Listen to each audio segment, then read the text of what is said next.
नमस्कार दोस्तों, आप सभी को सावन के सोमवार की हार्दिक बधाई। सावन का महीना शिव भक्तों के लिए बहुत ही खास माना जाता है। स्त्री हो या पुरुष सभी अपने अपने तरीकों से महादेव को प्रसन्न करने के उपाय करते हैं।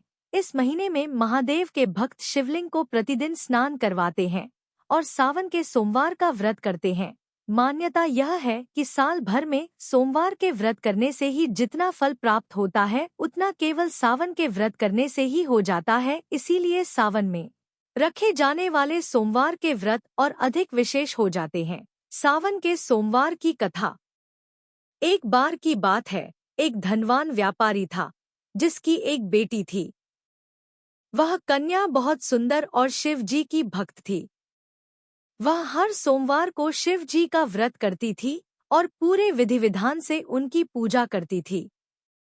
उसकी भक्ति और पूजा से प्रसन्न होकर भगवान शिव ने उसे आशीर्वाद देने का निश्चय किया। एक दिन व्यापारी की बेटी जब शिव मंदिर में पूजा करने गई तो वहां एक साधु आया। साधु ने उससे कहा, बेटी, मैं तुम्हारी भक्ति से बहुत प्रसन्न हूँ। तुम मुझसे कुछ भी मांग सकती हो। उस कन्या ने कहा, महाराज, मैं भगवान शिव की भक्त हूँ और उनके आशीर्वाद से ही मुझे सब कुछ चाहिए। साधु ने कहा, मैं भी शिव का ही सेवक हूँ। शिव जी ने मुझे तुम्हारे पास भेजा है। तुम मुझसे वरदान मांगो।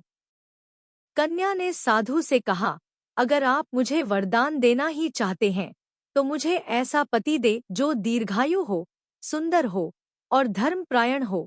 साधु ने उसे शिव जी की एक और विधि से पूजा करने की सलाह दी और कहा, सावन के प्रत्येक सोमवार को व्रत रखो और शिव जी की विधिपूर्वक पूजा करो।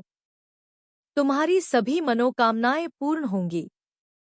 कन्या ने साधु के कहे अनुसार सावन के सोमवार का व्रत रखा और श्रद्धापूर्वक शिव जी की पूजा की।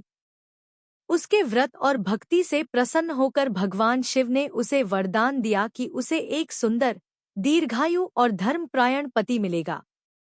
कुछ समय बाद कन्या का विवाह एक अच्छे राजा के साथ हुआ जो बहुत ही गुणवान और शिवभक्त था।